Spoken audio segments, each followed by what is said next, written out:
Hello and welcome back to Jai nuts. तो आज मैं फिर आ गया हूँ एक वीडियो लेके तुम्हारे कमेंट्स का रिप्लाई करने। और आज जो कमेंट मैंने लिया फिर इसका वही शॉर्ट से जवाब दे पाना पॉसिबल नहीं था और काफ़ी सब खतरनाक कमेंट है। और यहाँ पे ये एक नहीं दो लोगों का डाउट है, वो भी सेम।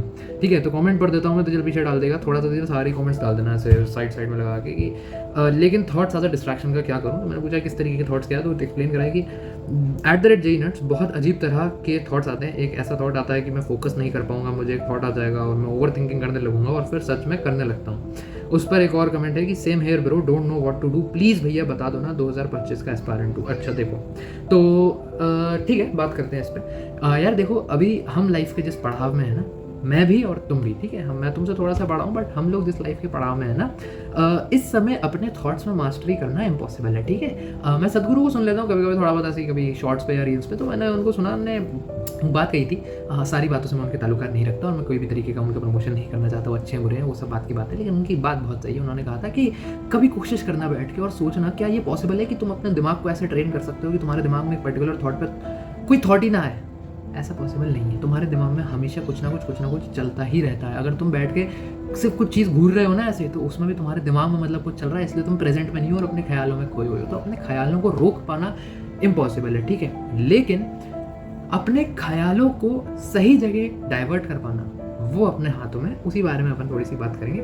और एक चीज़ है, मैं जिससे पहले तुम्हें ये सारी चीज़ें बताऊँ, प्लीज़ इस बात के साथ टर्म्स पे आ जाओ कि ऐसे सर पे हाथ मारने से तुम्हारे ख्याल नहीं बंद हो जाएंगे। ओवर थिंकिंग एक बहुत जेन्युइन प्रॉब्लम है। मतलब आजकल तो मुझे समझ आता है, हर जेनजी में हमारे जैसे, मतलब हम नहीं करते कि ओवर थिंकिंग, मतलब हमारे दोस्त, हमारे यार दोस्त, सब ऐसे ऐसे भाई ओवर थिंकिंग बहुत परेशान कर रही है भाई, ज़्यादा सोचता रहता हूँ, मैं खुद सोचता रहता हूँ ज़्यादा।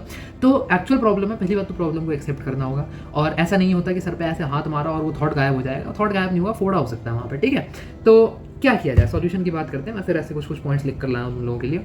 देखो, ये थॉट्स मैं अपनी अंडरस्टैंडिंग से बता रहा हूँ, जो मैं अपने प्रिपरेशन के टाइम जब मुझे थॉट्स आते थे तो मेरा क्या वो रहता था। दो तीन चीज़ें हैं, दो तीन कारण है, कारण बात करेंगे फिर उसका सॉल्यूशन ढूंढेंगे। ठीक है, पहला ये है कि मुझे थॉट्स इसलिए आ रहे होते थे क्योंकि I was taking too much unnecessary information in. कहने का मतलब ये कि मैं यूट्यूब पे जे रिलेटेड फैक्ट्स देख रहा हूँ, दीन दुनिया की भसड़ देख रहा हूँ, इस रेड टेक की उससे लड़ाई हो गई, इस टीचर ने उसको छोड़ दिया, उसके बाद इतना कंपटीशन जेई में बढ़ गया, जेई कितनी गंदी चीज़ हो चुकी है, ये पेपर लीक हो गया, नीट का पेपर लीक हो गया। अरे नीट का पेपर लीक हो गया तो तुम जेई वालों को क्या करना है भाई, अपने काम से काम रखो ना यार, तुम लोग मतलब फालतू की बातें। तो जितना ज़्यादा तुम कूड़ा अपने दिमाग में भरोगे उतना ही ज़्यादा कूड़ा तुम्हारा दिमाग आउटपुट में देगा। ठीक है, बात बहुत ही वो है। इसको तुम जैसे सिंपल एनालॉजी से समझो, ये सदगुरु ने दी थी कि तुम बहुत गंदा गंदा खाना खाते जाओ, क्या होगा तुम्हें, डायरिया हो जाएगा, पेट खराब हो जाएगा, लूज मोशन हो जाएंगे। तो अभी तुम्हारे जो दिमाग के फालतू लूज मोशन वाले थॉट है ना, वो इसी खराब खाने और खराब इनपुट की वजह से तुम्हारे अंदर आ रहे हैं। जो मेंटल डायरिया है, इससे छुटकारा पाने का एक जो मात्र मुझे सॉल्यूशन समझ आता है, फालतू अननेसेसरी जानकारी का इंटेक बंद कर दो। लोगों से बैठ के गॉसिप सुनना बंद कर दो। इसकी वो बंदी पड़ गई, उसने उसको ये बोल दिया, इसने इसको गाली दे दी, उसने टीचर से ये बहस कर ली, इसने ये सवाल सॉल्व कर दिया, मैं तो ये भी नहीं कर पा रहा। अपने से कंपैरिजन, दूसरों से कंपैरिजन, छोड़ दो ये सब फालतू बातें। अपने कोर्स पे, अपनी पढ़ाई पे, अपने दिनचर्या की जो चीज़ें हैं प्लान आउट करके चलो उनको, मुझे आज दिन में ये काम करना है और सिर्फ यही काम करना है। जितना तुम आलतू फालतू की चीज़ों से परे रहोगे उतना तुम्हारे आलतू फालतू के थॉट्स कम हो जाएंगे और अपने आप तुमको स्ट्रीमलाइन हो जाओगे। यही दिक्कत है ना, पढ़ने बैठते हो दूसरे ख्याल आ जाते हैं। क्यों आएंगे ख्याल जब तुम्हें पता ही नहीं है चीज़ें। जितनी चीज़ें कम पता रखोगे आज के ज़माने में उतना ही बेटर है। ठीक है, खासकर अभी तुम स्टूडेंट हो तो तुम्हारे लिए बेस्ट है कि अगर तुम्हें जेई 2025 देना है तो इस समय जब 6 महीने बचे तो तुम्हारा whole and soul focus JEE 2025 ही होना चाहिए। ठीक है, दूसरी बात कर लेते हैं, कंपटीशन का डर। ठीक है, अभी मैंने पिछले पॉइंट में एक चीज़ कही कि जेई का कंपटीशन बहुत ज़्यादा घटिया हो चुका है और ये मैं देखता रहता था जानकारी, और इतने बच्चे, फला बच्चे पेपर दे रहे हैं, ढिमकाना बच्चे ये करेंगे। देखो, रियलिटी चेक रखना अच्छी बात है। मतलब मेरे खुद के चैनल पे शॉर्ट्स डले हुए हैं जहाँ पे मैंने बताया है कि यार इस समय 15 लाख बच्चे बैठ सकते हैं और 2025 में कंपटीशन 2024 से टफ होगा। ये रियलिटी चेक है।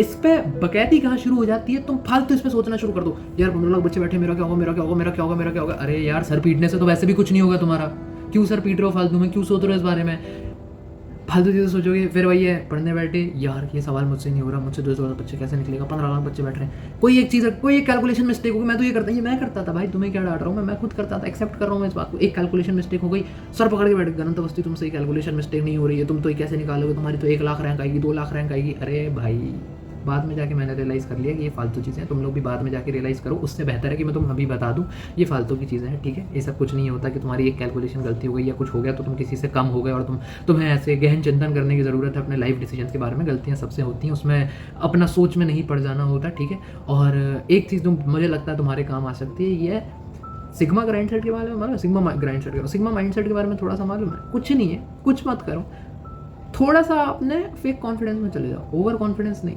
थोड़ा सा कॉन्फिडेंस फेक करो दुनिया में। तुम्हें लग रहा है तुम्हारी फट रही है अंदर से कि भाई नहीं हो रहा, कोई बात नहीं, थोड़ा सा अपने चेहरे को काम रखो, थोड़ा सा ही मुखौटा पहनो, अपने आप चीज़ें जब तुम थोड़ा सा एक्ट करोगे ना, कि थोड़ा कॉन्फिडेंस एक्ट करोगे, अपने आप को कॉन्फिडेंस तुम्हारे अंदर आ जाएगा। मैं ये नहीं कह रहा कि तुम बिल्कुल फेक हो जाओ, नहीं नहीं नहीं, लेकिन थोड़ा सा अंदर से जगाओ उसको, और थोड़ा ये लगे चलो आई एम द मैन या आई एम द वुमेन, मतलब अपने पे भरोसा रखो। और भरोसा इस पे रखो खासकर, हाँ एक चीज़ और जो कंपैरिजन पे मुझे तुमसे बोलना है कि कंपैरिजन ये ऐसे करने का कोई फ़ायदा नहीं कि यार वो तो ये सवाल सॉल्व कर ले रहा है, मैं नहीं कर रहा। अरे मेरे को एक बात बताओ, किसी ने 5 साल की उम्र में ABCD सीख ली और तुमने 7 साल की उम्र में ABCD सीखी, अब तुम दोनों 21 साल के हो, क्या ये मैटर करता है कि तुम, क्या ये मैटर करेगा कि किसने 5 साल पे सीखी किसने 7 साल पे सीखी? इस बात पे मैटर करेगा कि अब 21 साल में कौन बेटर इंग्लिश बोल सकता है, या अब 21 साल में कौन सेंटेंसेस फॉर्म कर सकता है? भाई दोनों इंग्लिश बोल सकते हो, दोनों ही सेंटेंसेस फॉर्म कर सकते हो। क्या कर लिया उसने 5 साल में करके? कुछ नहीं उखाड़ा। तुमने 7 साल में सीखी, 21 साल में तुम उसके बराबर आ गए। कहने का मतलब ये कि एट दिस पॉइंट अभी पेपर में 6 महीना है, 6 महीना कम है, लेकिन भाई 180 दिन बहुत होता है यार।